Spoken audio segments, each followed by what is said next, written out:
Good afternoon. Welcome to the New England chapter of the Institute of Classical Architecture and Art's 7th Bullfinch Awards. I am David Andreozzi, our president and current Bullfinch chair. For those of you new to the Institute of Classical Architecture and Art, it was founded in 2005 as a nonprofit organization based in New York City dedicated to the advancing classical tradition in architecture, urbanism, and their allied arts. It does this through education, publication, and advocacy. Starting last year, we as a New England chapter had a debate with ourselves and the national chapter on the importance of advocacy in our mission. Let's just say hosting a tea party in New York is not the same as hosting a tea party in Boston. The result of the discussions was to add a keynote address lecture to our annual Bullfinch program to introduce relevant and important subjects and open them up for discussion and debate amongst our peers. Last year, we were honored to begin this with our first keynote, Justin Shubo, president of the National Civic Arts Society, who spoke on Frank Gehry's grandiose deconstructionist design for the National Eisenhower Memorial and our government's recent love affair with modern architecture. Our second keynote for this year was simple. We wanted Duncan Stroik. To start, Duncan was a 2016 recipient of our organization's highest honor of recognition, a Ross Award. Established by the ICAA in 1982 by Arthur Ross and Henry Hope Reed, these awards recognize the lifetime achievements and contributions of architects, painters, sculptors, artisans, interior designers, landscape designers, educators, publishers, patrons, and others dedicated to preserving and advancing the classical tradition. Mr. Stroik is a practicing architect, an author, the professor of architecture at the University of Notre Dame. His award-winning work includes Our Lady of Most Holy Trinity Chapel in California, the Shrine of Our Lady of Guadalupe in Wisconsin, and the St. Joseph Cathedral in South Dakota. A frequent lecturer on sacred architecture and the classical tradition, Mr. Stroik has recently written The Church Building as a Sacred Place, Beauty, Transcendence, and the Eternal. Mr. Stroik is an inaugural member of the Society for Catholic Liturgy and founding editor of Sacred Architecture Journal. He is a graduate of the University of Virginia and Yale University School of Architecture. And finally, and most recently, Mr. Stroik has been named the winner of the 2017 Clem Labine Award. The award will be presented on July 18th during the Traditional Building Conference in Salem, Massachusetts, along with this year's Palladio Awards. Was it Jerry Maguire that said you had me at Ross Award? Welcome, Duncan.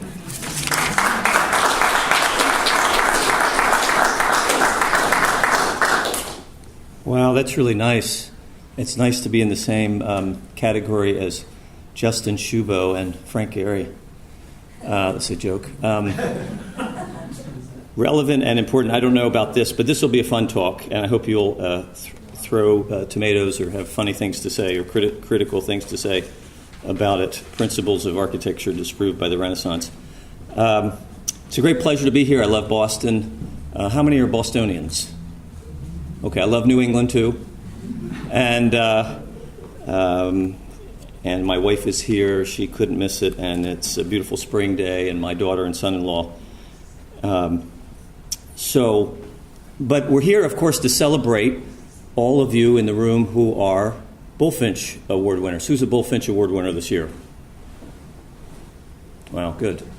And the Bullfinch Award is fabled in my office because we have yet to win one. So I know how hard it is to win one. And I want to especially take a moment to honor Peter Penoyer, who not only won a Bullfinch Award, that wasn't enough, he had to also win the Arthur Ross Award. So I want to congratulate him.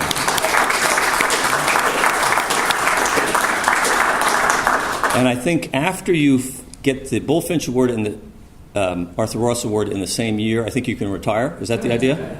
Exactly. I'm sure we'll see many, many great buildings more from Peter. I especially like his house. I want to buy it from him.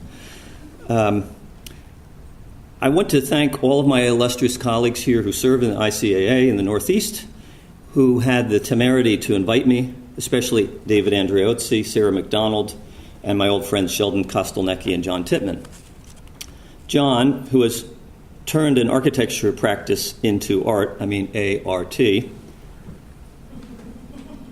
thank you, was an early mentor to me at that breakaway school, that school that broke away from Boston, Cambridge, in Connecticut, where I learned to love the colonial Federal Greek revival and even the Italianate of New England. Before I came to Yale, I was mistaken in thinking that there was only Jefferson and Kahn. The great thing about Yale is that it broadened my horizons, and I realized that there was Kahn.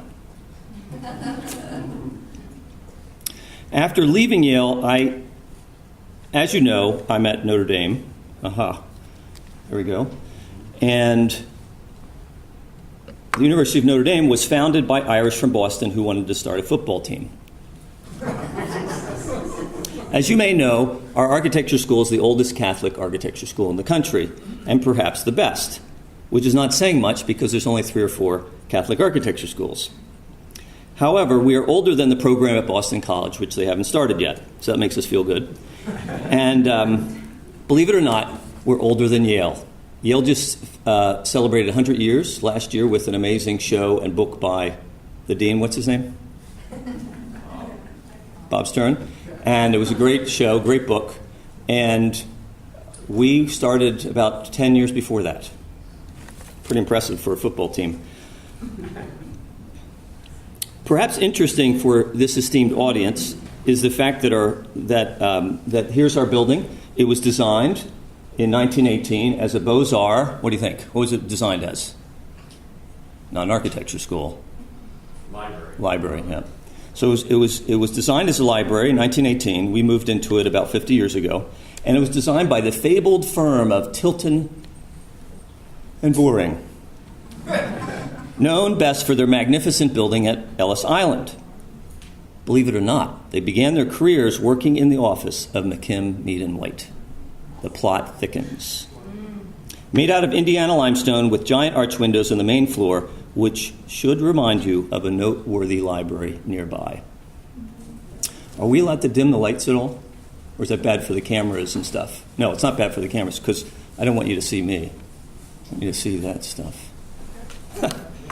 Okay, so Tilton and Boring worked for these guys, and this is one of my all-time favorite buildings. I'm not saying that because I'm in your great city. It really is one of my favorites. Universally admired, the harbinger of the American Renaissance. Boston Public Library by McKim & White, 1898. This square building is a cubic palazzo with triple arches, triple arched loggia, and a range of 13 arches above, symbolizing the act of reading. Now remember that, 13, remember that. And this is what makes this exterior so powerful and iconic.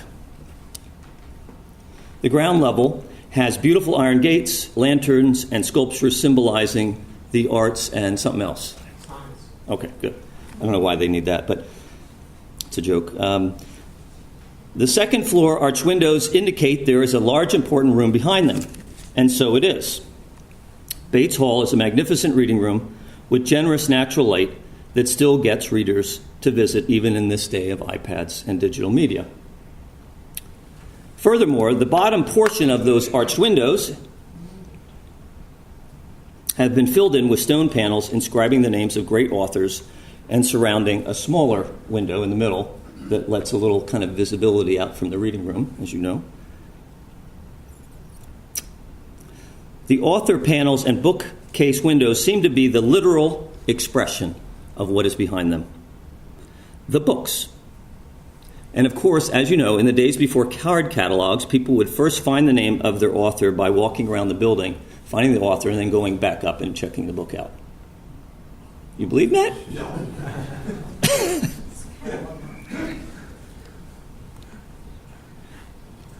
And so it is, as you can see in the section, this little section. Here's the arcade, here's the loggia, and here's the stone panel, right there. And the bookcases are right behind that stone panel. Even though the bookcases are not as tall as the stone panels, they're actually, so it's pretty literal, but the bookcase, the stone panel's way up here. Thus, one of the important principles of architecture, the expression of the interior on the exterior. The facade should not be dishonest or lie, just like your mother and father told you. Don't lie. And the building should not lie. But wait a minute, there's more than meets the eye when it comes to McKim in White. So a couple years ago, Gabrielle and I, my daughter, came here. She was researching symphony halls. I don't know why she'd come to Boston to do that, but she thought it might be nice. And we visited, of course, your great building, and we also visited the library. I did this little sketch. And when I sketch, you realize things, right? You discover things.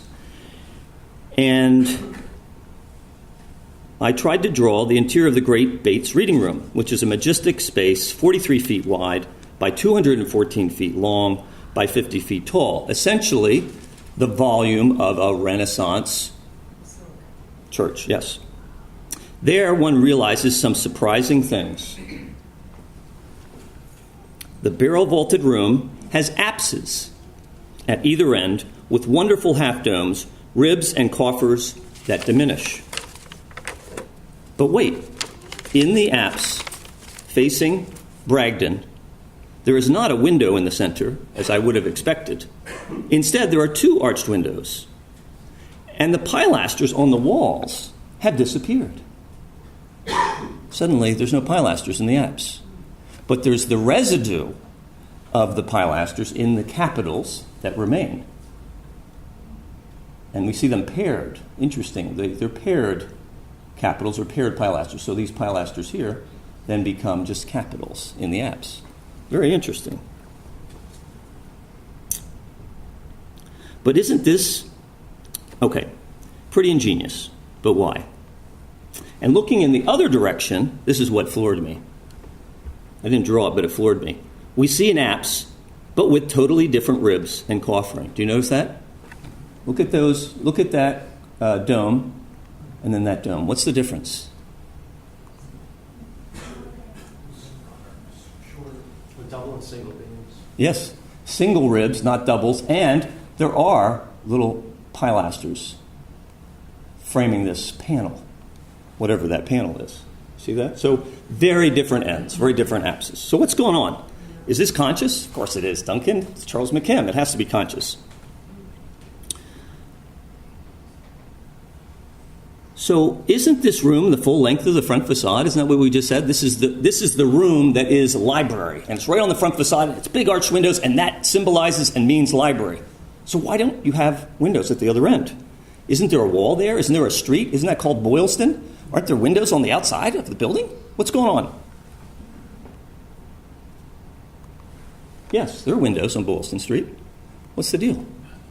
There are windows on Boylston Street. So, sounds like a book about ducks or something.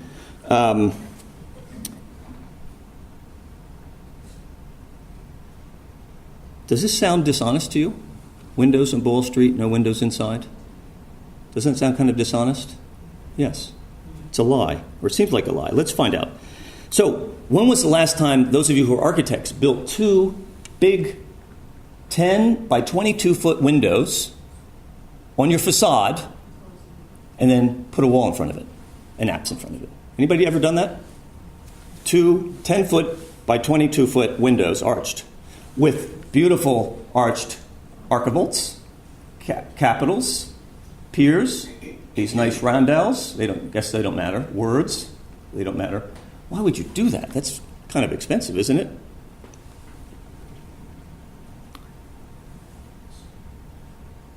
Why would McKim, who studied at the École des Beaux-Arts, do such a thing?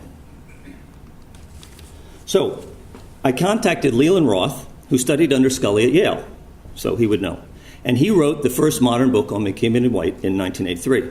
He told me the answer to something that I'm sure that all Boston architects know. What's the deal about the panel? Architects from Boston or from Boston? It's a missing painting. Good. Are you an architect from Boston? Okay, good. So I didn't want non-architects to answer that. Joke. So he told me the answer, which is what you just said.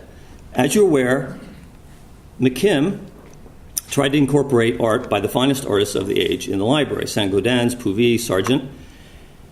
And this apse is the missing artwork that the client refused. The missing artwork that the client refused. Now, we know that James Whistler was asked to do a painting there, and so we put an apse in front of windows to do that, right? But the client, they never raised the money for it. So the panel, always intending for a great painting, never happened, never got its... So I say take out the panel and put the windows back. So we know that Whistler, at a party, drew his little sketch of what this painting would be on a cocktail napkin, and then the waiter came and took it away. But this is my interpretation of what we might have had, or perhaps we would have had peacocks in the Bates room, but we have no Whistler painting in the Bates room.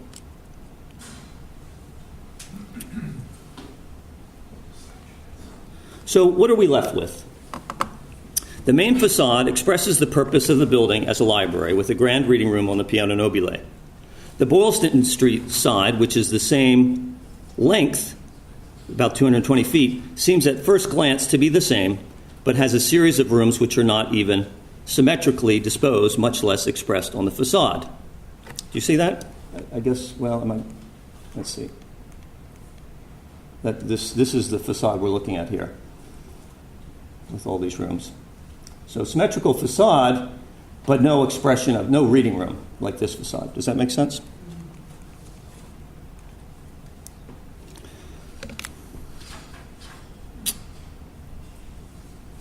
Okay, the main facade, the side facade, and they're not expressed on the facade. Behind the first two windows is Bates Hall. That's what we were talking about, in the same distance and depth, which is where the missing mural is.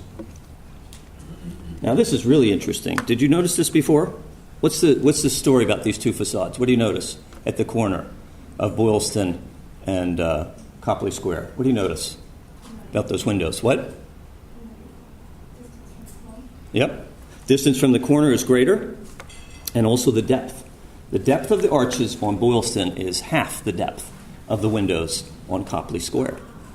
So there's a lot going on here.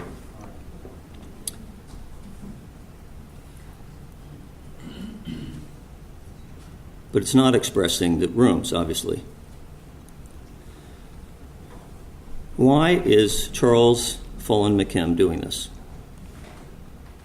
Now, the southern facade on Bragdun is another animal. It has 12 bays, not 13. Did we say what Boylston has? 11. So we have 13, 11, and now 12. It's a square building in plan, square building.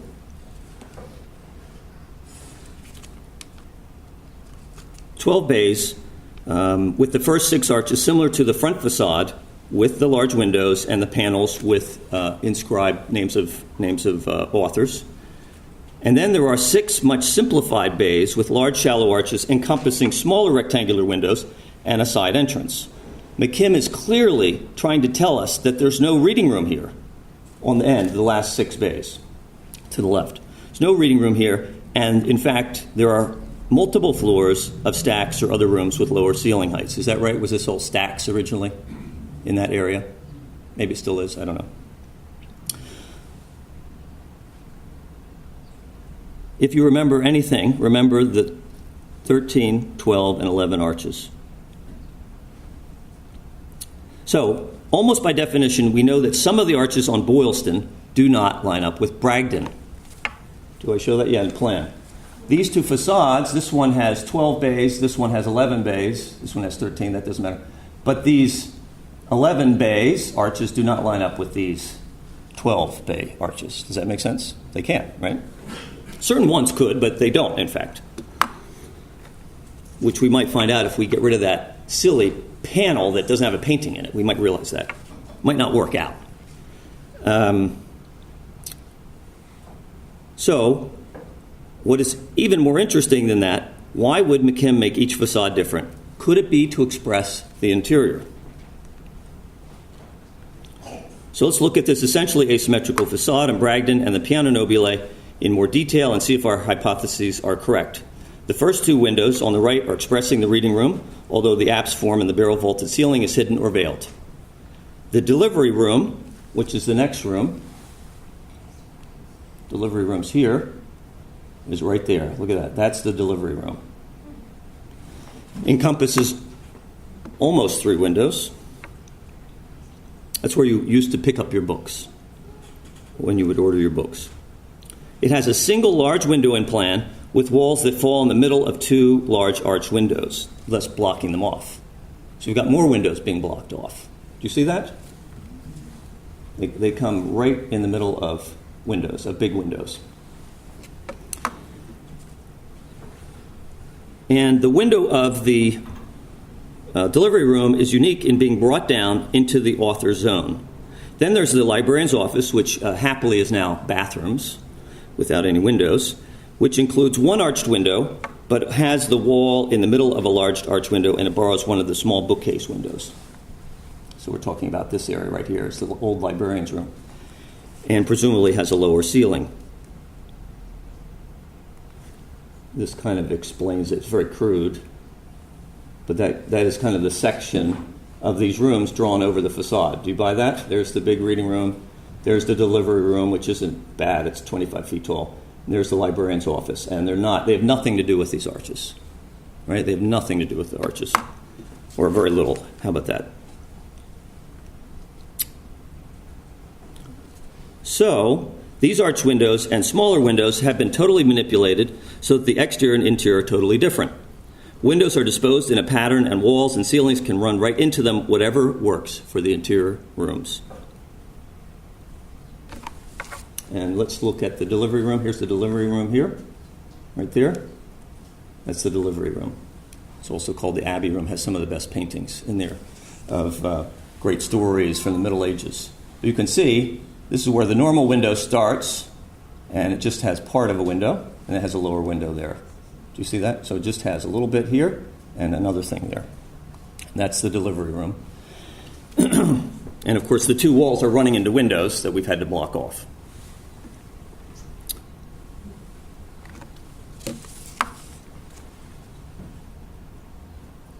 Okay.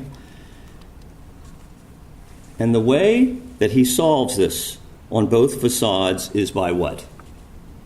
How does he do it with the windows? Can you tell from the photo? What does he do? Look carefully at those windows. What is he doing? Mirror. What? Mirror. Mirror. That's what we might do today. Put a mirror. I have a problem like this right now in a building, and we're coming up with interesting solutions. But what does he put? He has a grill. Here's the delivery room. Here's the top window. Here's the lower window. And there's no window there. What is it? It's all that white stuff. He puts black marble behind the grill. And if you look at the sides of these buildings, that's one of the windows that's not a window on the facade.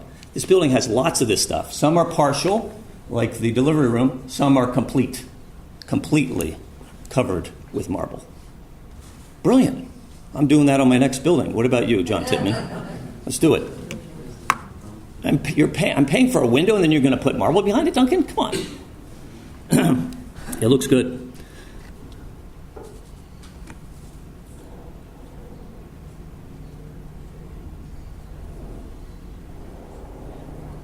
And believe it or not, I found similar attitude at another McKimmey and White building, one that Peter Penoyer is going to get a great honor at on Monday night. Do you know what I'm talking about? Probably my favorite McKim building in the University Club in New York. So he does some tricky stuff in that building too. So I think there's a McKimmon and White theme here about being dishonest.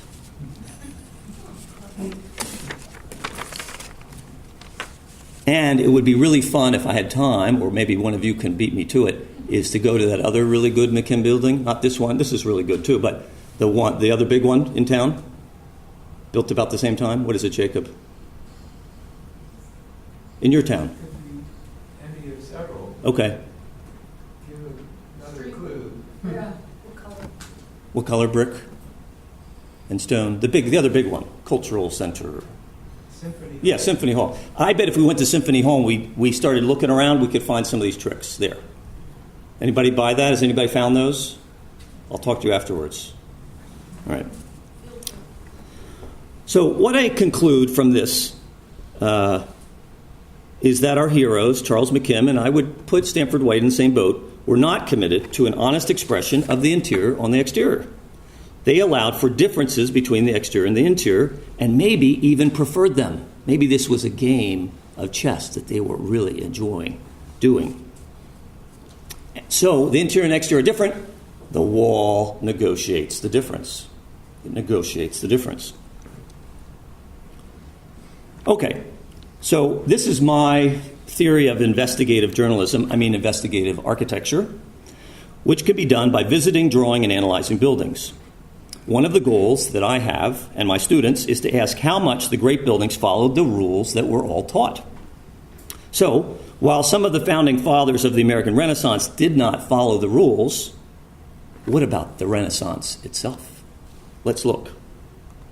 I'd like to look at 3 principles of architecture that many of us were taught, and some of us believe.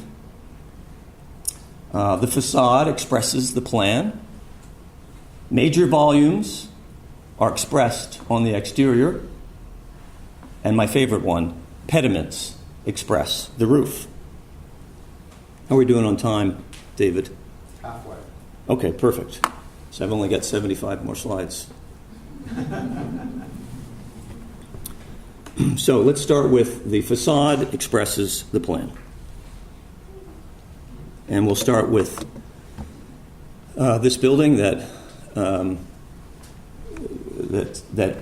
some consider the finest building ever done, finest gem, certainly of French buildings, of houses.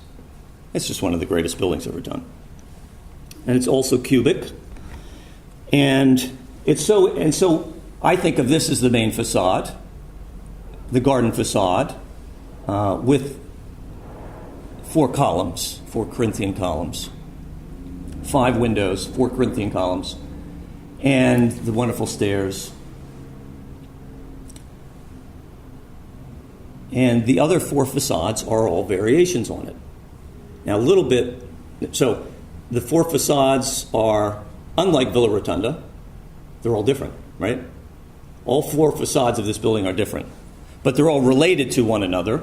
They're based on a schema that I don't know how close it is, how close they are to each other, but they're close. And so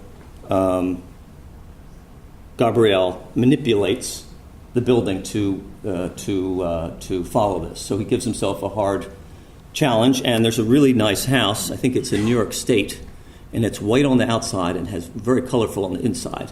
That reminds me of this. Peter Penoyer's own house. Big fan of that house. I think it's about the same size, actually. So here's the garden facade, okay? Here's the entry facade for the carriages, and a beautiful carriageway paved. This is how most of us approach the building today.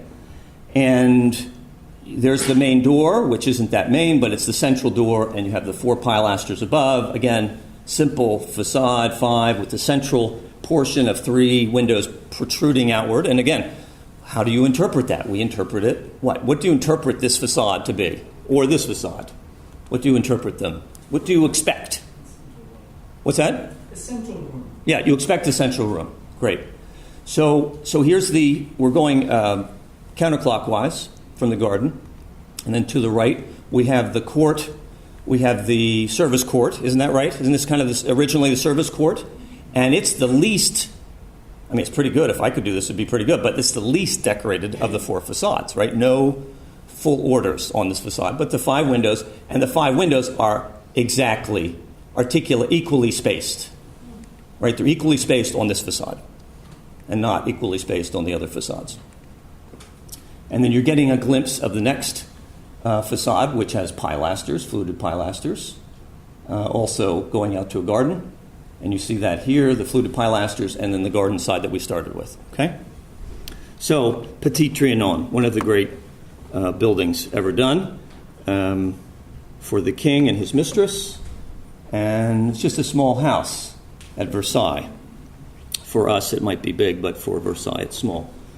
And the best architect of the day doing the building.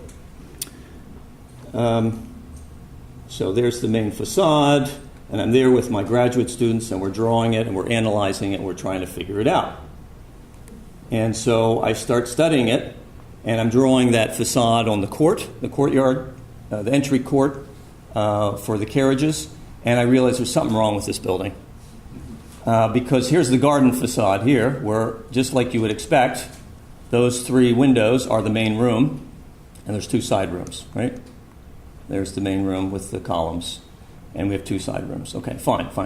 But the entry facade, if you enter right in the center, which you do, you end up a room asymmetrically disposed to the facade in 2 bays, which is the stair hall.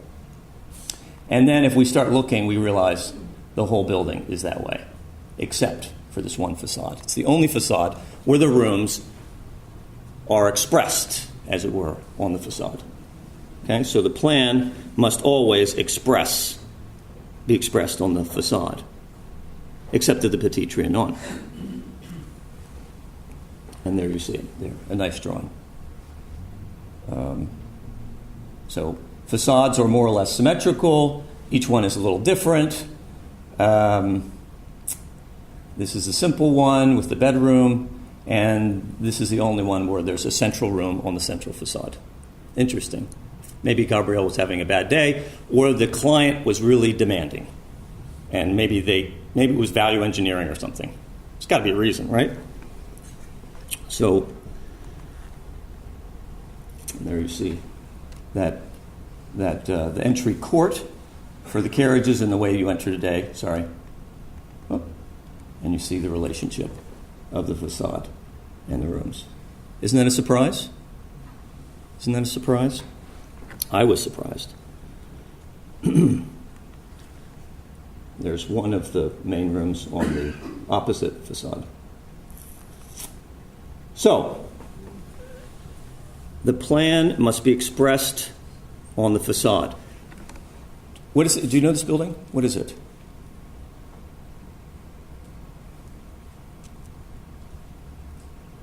Villa. It's in Rome. Starts with an F. Villa. Very close. Little Farnese. What's it called?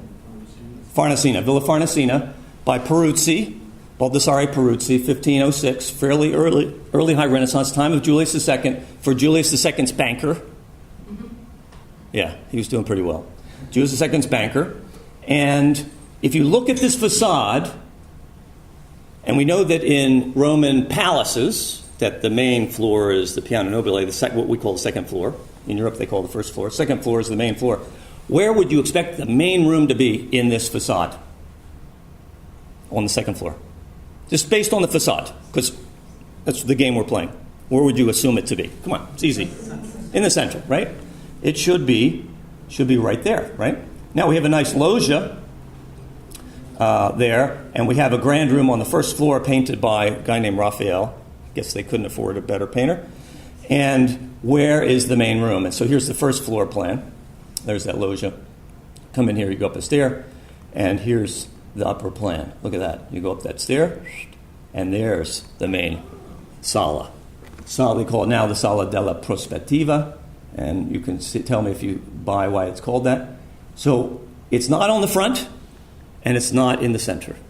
Okay? Here's the back facade. And where can you tell from the back facade where that room is? Not at all. And if you were to assume it was somewhere, would you still put it at the center? If I told you it's on the back? Probably, right? So, but it's actually these 4 windows. This window, right over the front door, the back door, and these 4. That's the main salone. No expression at all on the facade. No way to know that. Makes no sense. It's a pretty nice room, too. It's not like it's just another room. It's a major room with trompe l'oeil paintings by the architect himself, Peruzzi, creating architectural views This is all very early Renaissance stuff, sophisticated Renaissance classicism in architecture and paint. So obviously Peruzzi, like Gabriel, wasn't so worried about the facade expressing the plan, right? All right, number 2. Major volumes. These are related, of course, these first two, but I'm trying to make a point. They gave me 50 minutes. I have to fill it. It's a joke. 2 major volumes are expressed on the exterior. Right? You've heard that before. You should express the volume on the facade. The theater or the auditorium has a fly, and therefore you should see it. Then people know that it's a theater, right? Okay. What's this building? It's the big one. What? Farnese. Yeah, Palazzo Farnese. This is the big one, 1534. Antonio da Sangallo the Younger, with a little bit of help from the big guy, Michelangelo, and some minor help from Vignola. So they had the kind of first string, second string, third. No, they had the best guys of the time working on the house. And the main thing on the facade that Michelangelo did is 2 things. What? Cornice. This oversized cornice, way too big, too sculptural, too... I'm kidding. This big, I think it's 12 feet, 15 feet tall cornice. And what else? He did another thing. Windows. Yeah, he redid this piano nobile and put in that nice opening. I think it was a loggia with 2 columns. Yeah, he redid the pediments. He did? I think so. Oh, I think he changed them into that AD rhythm. did he? Yeah. Okay. That's what I remember. I don't know about that. I don't know about that. But anyway, okay, so maybe he did 3 things. So, again, let's play that game. Where would you assume the main room is on the piano nobile, on the 2nd floor? Where do you assume from the facade? From the facade, no tricky stuff. Don't be creative. Just tell me, where do you assume it should be? Middle. Thank you. It should be right there, right? That should be the main room or whatever, right? That's definitely main. It's got the coat of arms. It's got 2 Verde Antiqua columns that are probably recycled from some ancient building, and it's pretty phenomenal, and it's right over the front door. So that should be the main room. Okay. Where is the main room in reality? I have a question about that. Please. Because the window in the middle is a modern piece of glass, right? So it wasn't it originally, I mean, up until the 20th century probably, just an open hole, like a porch, a loggia. That's what I assume too, John, although, so I don't know. I assume that too, except that these are windows, Yeah. and they're all part of the same room. Would you do 2 windows and 1 non-window? And it's all frescoed and... It's a question. I don't know. Yeah, it looks like that. I think that when Napoleon came in, he said, "I really want a picture window there." No. Okay. No, that's a good point, and I'd like to know the answer, but I don't know it. We'll have to research that one. Okay, so where is the main room? Okay, 3rd floor. Where? It's off to the left. Good. It's off to the left. What floor? Piano nobile. Good. So the main room is actually these 5 windows. These 5 windows here, okay? So totally not expressed on the facade. More interesting than that, though. Here's the room. What else? What else do you notice about this room? 2 stories. Excellent. So it's not just these 5 windows, it's these 10 windows. These 10 windows. That's the... Now, why in Rome, and in general in a proper palace, that is a palace for cardinals, who are proper because they have tons of money, like most of your clients, where do you put the main room in Rome? 2nd floor, piano nobile, in the corner. And you put it in the corner because why? What's that? Double windows. More windows. Fireplace. What's that? Fireplace. Cross ventilation. Cross ventilation. Okay. That's for a major palace in Rome. They will always have the main room off to the side. Okay? And the other trick is, do I have a plan? Yeah. I think I have a plan. Yeah. Here we go. Good. The other trick is, the plan doesn't show it. But the other trick is, what leads you to that room? Stairs. And in a Roman palazzo before the late Baroque, how many main stairs do you have? Only 1. So I'm sorry, the stairs right here. You come in, you go into the courtyard, you go off to the left, you go up the stair, it's one of these grand stairs that goes up, back down, and you end up right in front of that door. That's a Roman palazzo of this time period. Okay? So, all right. So this is the Piano Nobile plan. You can say that with the exception of, yes, there is a room there. Everything else is one story, by the way, in the whole building. There's nothing else that's double height. It's the only room in the whole building double height. And that's the one that has 5 windows here, 5 windows here, and 6 windows on the other facade. Okay? It's at the corner for all those good reasons that you gave. So this is San Gallo. This is Cardinal Farnese. This is Duriger for Rome. You'll see this in other palaces. Kind of relates to Farnesina a little bit, kind of. Okay, so looking at that, I said, come on, we can do better than that, San Gallo. If you were going to do this today, we would improve upon this facade and let the volumes speak. Let people understand from the facade where the major rooms are, because that's important. When you walk up to a building, you should be able to say, that's the major room, and that's where we're going, honey. Okay? None of this confusion stuff. None of this lying and dishonesty. That's not good. We've got to express the volumes on the facade. So I just took a little liberty to improve upon the facade. It's a 2-story space, needs big windows, right?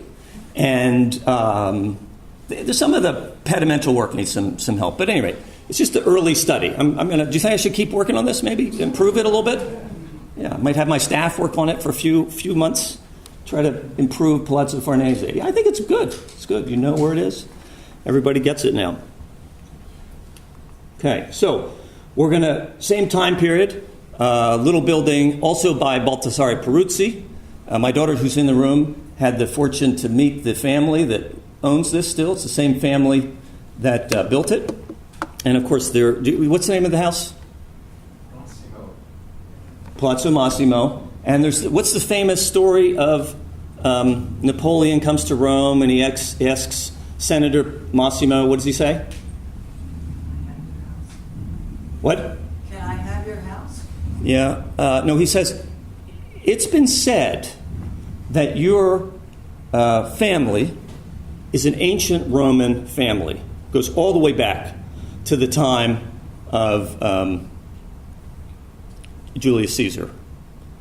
And the senator says to him, he says, I don't really know, but that has been a tradition in my family to say that for about 1,500 years.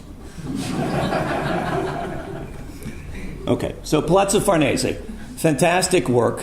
When I was a kid, and when some of us were kids, there was an architecture school in here. Do you remember that? Cornell had their architecture school on the first floor of this building.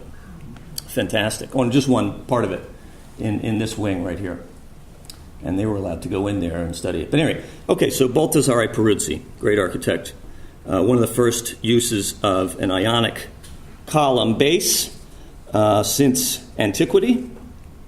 And rather than an attic base, if you know what I mean. And, of course, some other innovative things like who puts a loggia of columns on a street. I mean, all kinds of crazy stuff. Why you put rustication above and columns below. You know, some pretty interesting mannered stuff. Okay, so play that game. This one doesn't have any corners, right? It's a townhouse. It's wedged in between other buildings. So where would you assume, based on the facade, that the main room is? Easy, come on. You assume it's in the center right over the loggia, right? There's the loggia. We assume that's the main room, okay? There's the plan. Here's the main piano nobile. Here's the main room. I'm sorry, I don't have a photograph. This is one of the most famous buildings that I can find no photographs of. But this is the room. This is that room looking the other way, looking towards the door. It's the throne room. That's what you're seeing here is the Massimo, Senator Massimo's throne, where he would receive guests and cardinals and other important people. And you can see the section there. You can tell that it's how tall? It's a double height, yeah, with a little attic window here. So you see that it's got attic windows, and you see the big windows here, and you realize this is the facade, right? So the facade belies the interior. The interior volumes are, again, like Farnese, not expressed at all on the facade, breaking the rules of architecture that we all know to be true. So, we should improve it. Don't you think? This is a great facade, but it's not being honest. It's not being truthful. And we all believe in truth. If we believe in anything today, we believe in, what do you call it? Truthiness. Truthfulness, sorry. Truthfulness. We all believe in that. That's one thing we can agree on. So, how do you do that with a Peruzzi facade? It's really not that hard. So, now you know where the main room is, and there's a lot more light and a lot more views and good ventilation. I mean, think about all the benefits. And when you go in that front door, you're not confused. Nobody's confused that when they go in the front door, they're going to end up there. They all know, honey, we're going there. Or, oh, we're not so important, so we're going to end up there. Everybody knows. It's really good. It's really good. So that's Peruzzi and an improvement upon Sangallo, Peruzzi, Michelangelo, and a few other architects. And I can't wait to do this to Palladio. Okay. Now this guy, this is one of the architect's all-time favorites. What is this building? San Carlino. What's the full name? San Carlo alle Quattro Fontane. Yes, St. Charles of the Four Fountains. And this is one of the four fountains here. And it's a little intersection designed by the Pope and Fontana, where they made it a rule that this intersection would have four fountains. That was the urban design. And then Borromini and the Trinitarians come along a lot later and get to build their building here. And it's a poor congregation. It doesn't look like it is, but it's all very economical building. And it's very complicated. So what they saved money in materials, they spent it all in the complexity of Borromini's genius. Now, you might be saying, well, this expresses itself, doesn't it? Doesn't this express what's going on? It's got this wonderful curvilinear facade, this S curve, this double S, as David Watkin calls it. In fact, he said this, the first time that the double S has ever been used in England, Quinlan Terry. Never ever been used before. At his house, Regent's Place or whatever, with the bell capitals, the basket capitals. Anyway, the double S. So it seems like that's expressing the plan, doesn't it? Except not really. We've got a concave apse here, and we've got kind of a convex piece there. But what are these things doing? They have nothing to do with what's going on behind. And then why do we have this wonderful curvilinear facade slapped up against a bell tower? What's going on there? Well, we got to have the fountain, Duncan. Okay, and then all of this wonderful undulating stuff, totally hidden by the side facade. You would never know what's going on in there, would you? That's what's going on. You have no idea from the outside that it's being expressed. And even better, the most important part of the church is, other than the altar, is the dome. And how is the dome expressed on the facade? Isn't that a rule? If you're going to do a dome, make it big and make people see it. If you don't, you failed. In fact, we had this debate with my students at a building in Richmond, Virginia, that looks like a temple by the third president. And it has a hidden dome. And people were really bothered by this. Domes should be expressed. And Borromini breaks the rules just like the best of them. And you can see that because here's the nice dome, here's the front door, here's the nice dome, and totally hidden by that facade. Okay? So the volumes are not expressed. Good, we're getting there. The volumes are not expressed, in these buildings, at any rate, by the facade. Okay, number 3, and my favorite. Pediments express the roof. Now we know this is true because we, like good Lausgeists, we studied the Greek and Roman temples, and we know that's where classical architecture comes from, and the roof of the temple becomes expressed tectonically through a gable, which is ornamented with various dead creatures, and that becomes called a pediment. The pediments always express the roof. So let's start at the early Renaissance by this guy. Who's this guy? And what's the building? San Andrea in Mantova. Thank you, 1460.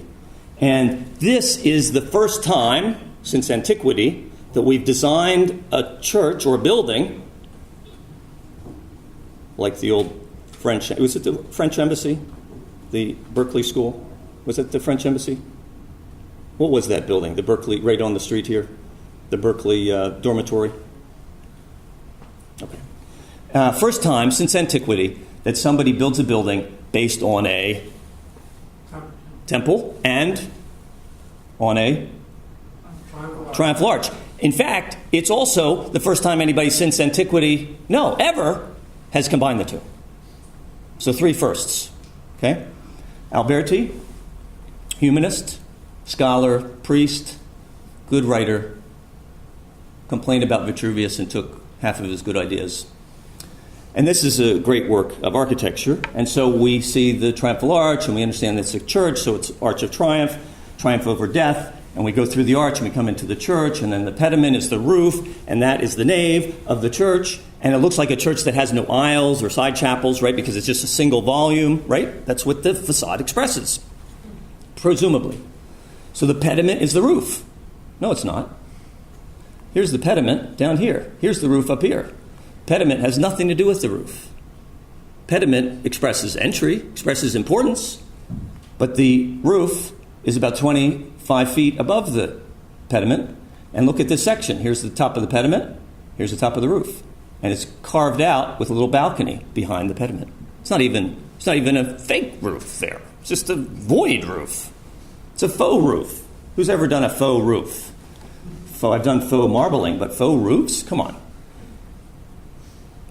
Okay, so that's Alberti. Do you know this one?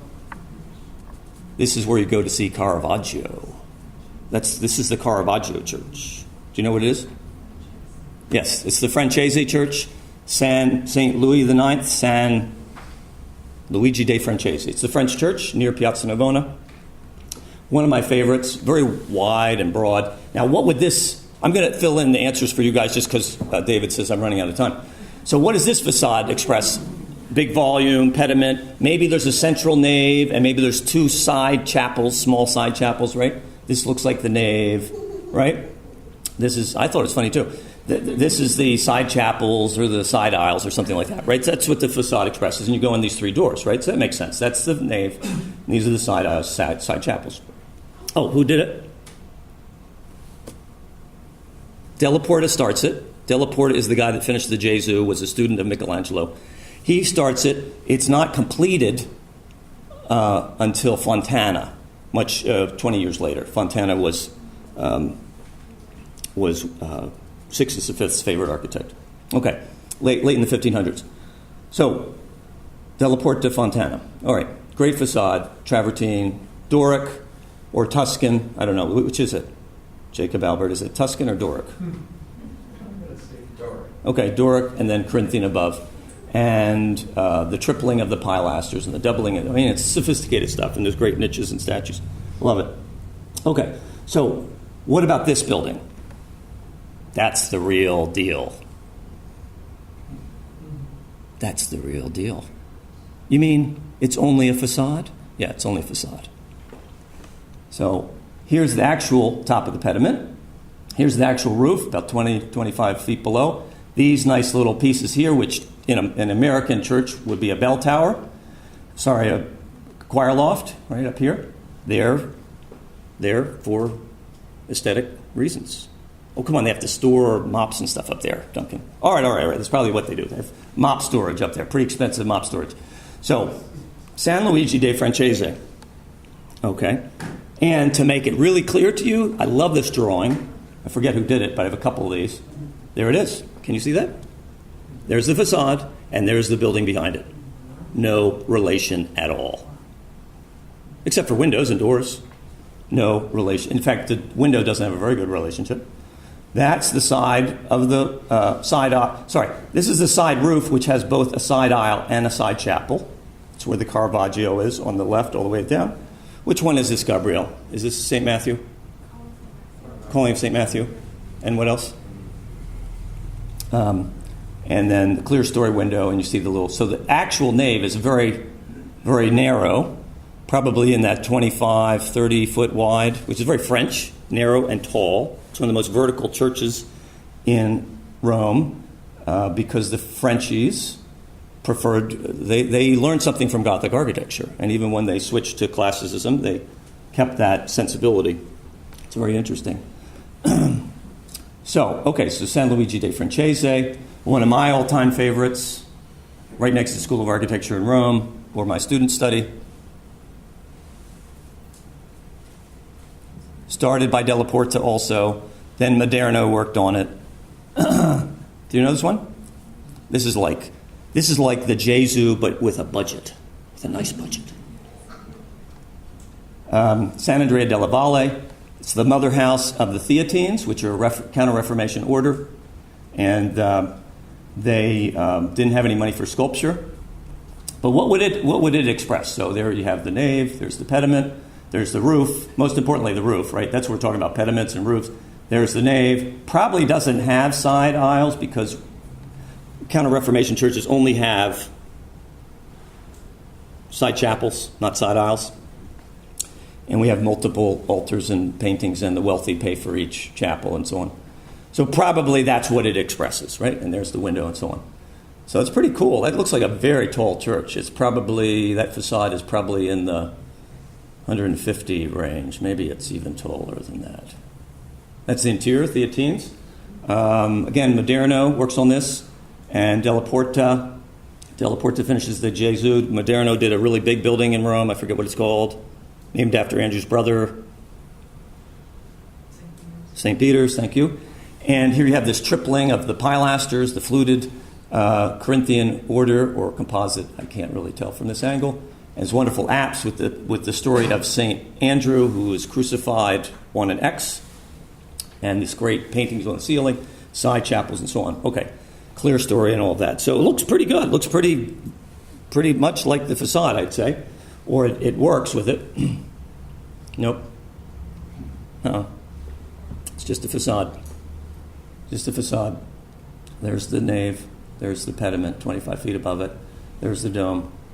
So you always should express domes, though. We know that. And there's the section showing the pediment above the roof. So pediments are simply roofs. Now, this is interesting because this is my hero. What's his name? Yeah, what's his name? Jefferson's friend. Jefferson's hero. My hero, Jefferson's hero. Palladio's first church in Venice, San Francesco della Vigna. And he's actually adding on, like a lot of these facades, he's adding on to a church by Sansovino, who's the best architect in Venice until Palladio comes along. And believe it or not, Sansovino was still alive when Palladio does the facade on his church. Boy, that's painful. If you've ever had a hard time in life, just remember Sansovino. So he was the best. And then this guy from some podunk town in the middle of nowhere, Vicenza, who's ever heard of that, comes and does a facade on your Venetian church. Anyway, so Sansovino, Palladio, and again, same thing. We assume 4 columns, big nave, vaulted, maybe big columns on the inside, half pediments on the side. That must be the side aisles or the side chapels, right? They have their own entablature, which appears and is abbreviated and reappears and is abbreviated and reappears in these half pediments. And fantastic, minor order, major order. And we expect that to be true on the inside and on the outside. Now, he gets an A because he does line up the pediment with the roof. But the rest of it, not at all. It's wider than the nave. He has this huge side pediments which have no relationship to the actual side chapels, which are kind of low. And it's a very boring Sansovinian facade with these pitiful, I call that a buttress? Give me a break. That's pathetic. So you don't blame him for hiding that, right? That's good to hide it, but it really is not expressing the building, the volume of the building, or the pediment of the building being the roof. And then we'll go to Chiesa Nuova. This is Borromini again, but I'm going to focus on the church. And again, assume what you will, right? There's the nave, side aisles. I don't know, is that I don't know. It's kind of 2 stories, all that stuff. There we go. Pretty good. 25 feet, 30 feet. Little hidden buttresses, because Gothic people like to show off their buttresses were more modest in the Renaissance. And there's another really nice drawing that shows the relationship of the facade to the section. I don't know if you can see that. Is that hard to see from the back? And they can get away with this because they have no fear of freeze and thaw. Right. That's what all the books say. It's the fear of freeze and thaw. If they did it, they would have lined it all up. Yeah. So I'm sure that's it. This one actually has three. Here's the side chapel. Here's the aisle, and here's the main nave. Okay. So, and then, so when I learned all this, and I had to do a church in California, I had no compunctions about doing the same thing. If it's going to be Moderno and Della Porta and Palladio, I think I can get away with it.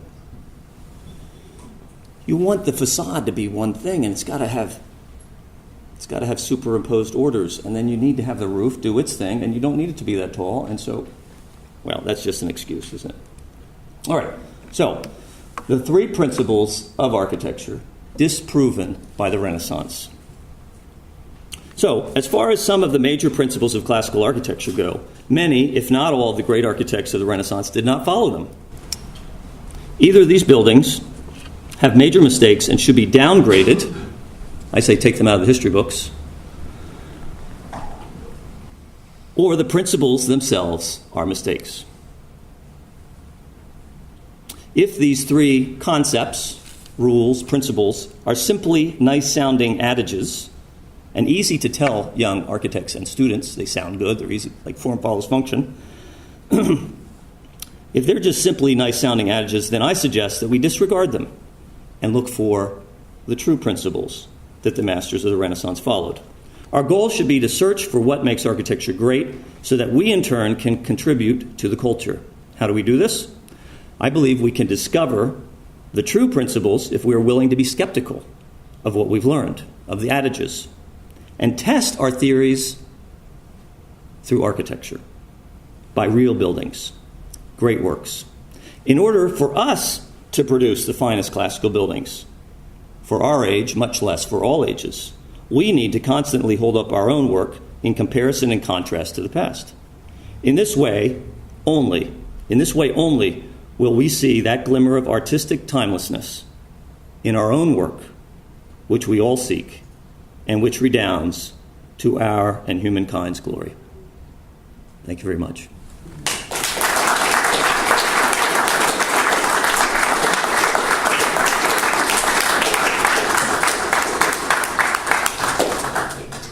I can't imagine a more thought-provoking and wonderful speech, something to carry away and talk about and debate tonight. Thank you very much. So I'm going to open it up for questions, and I'm going to walk around and just get close to you so your questions get on the mic.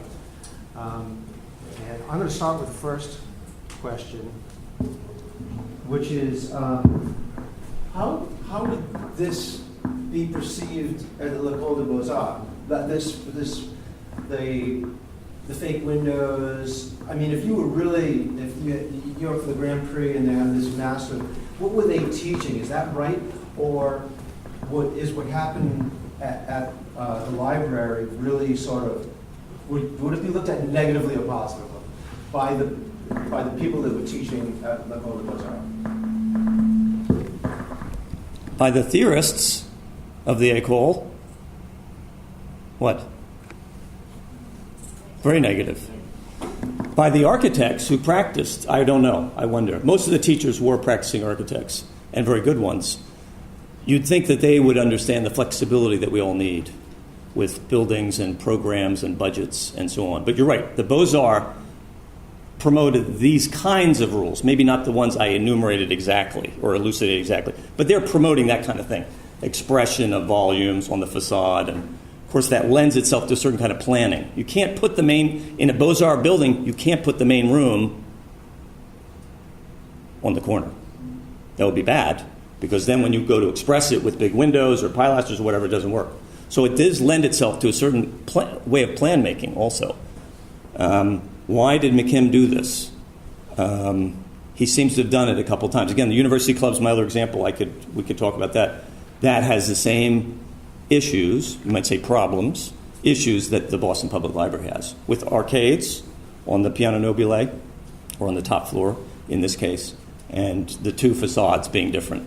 And there he actually varies the spacing of the arches to help out a little bit, but there's some things that don't work out, and he hides it.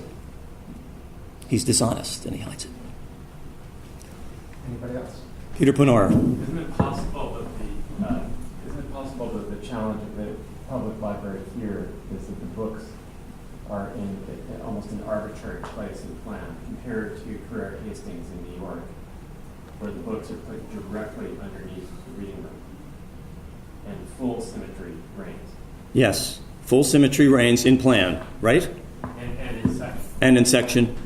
But have you ever looked at, so when I come in the main hall, and I can not go up, but I go under the between the Doric columns, and I go to that hallway, that nice huge hallway, must be a football field and plus in either direction, and at the end there is The old lending library. yes, but before you get there, the end of the axis, the cross axis, is a window, big arch window, for this main, must be half this room, and maybe even a little taller than this room, that hallway, right, that goes to the lending library. On the facade, how is that window expressed? It's not. It's just one of the windows on the side facade. You have no idea from the facade that there's a main hall that traverses the whole building. That's a minor point, but it's an interesting point. Yes, I think that there's no question that, I say there's no question, I would say, not only did they beat them in the competition, but they were trying to beat them at the game of architecture, Career and Hastings. And they did a really good job. John? Well, I was just going to say that Boston, different from New York, you couldn't dig in Boston because it's a swamp. So the stacks had to be above ground. The stacks are above ground in New York. Are they? And it was actually planned by a doctor, not Yeah. Right, that's right. Yeah, what did the doctor do? Dr. Billings gave them the scheme that they Right. had to turn into architecture. Everybody had to follow that basic partie, yeah. Yeah, it's a great comparison, these two libraries. They're two of our best libraries in the country, and Scully would say in the world.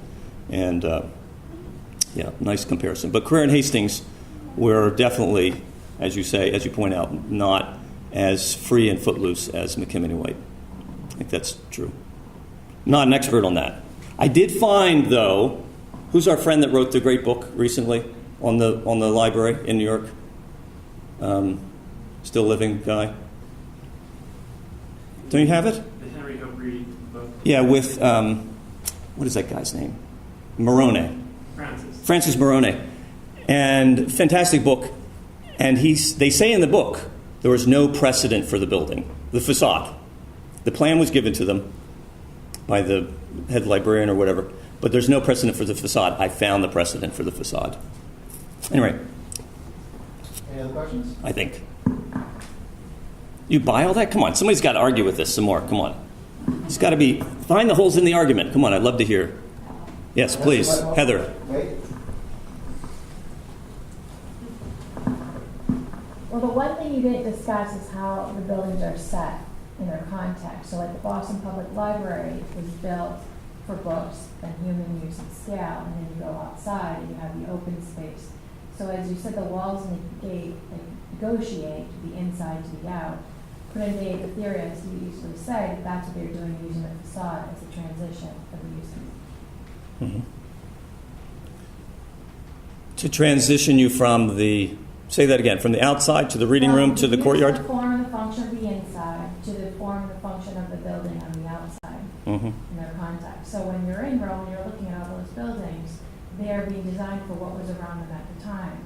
And if you build them it puts them all in scale together in relationships to each other. So they aren't just building in a vacuum with just that building, they're also putting it into the context Right. of all the historical buildings that were there at the time Sure. into that design. But do you think that forced them into doing these things to not express the room on the facade? There's a reason why they did it. Yeah, I think that's true.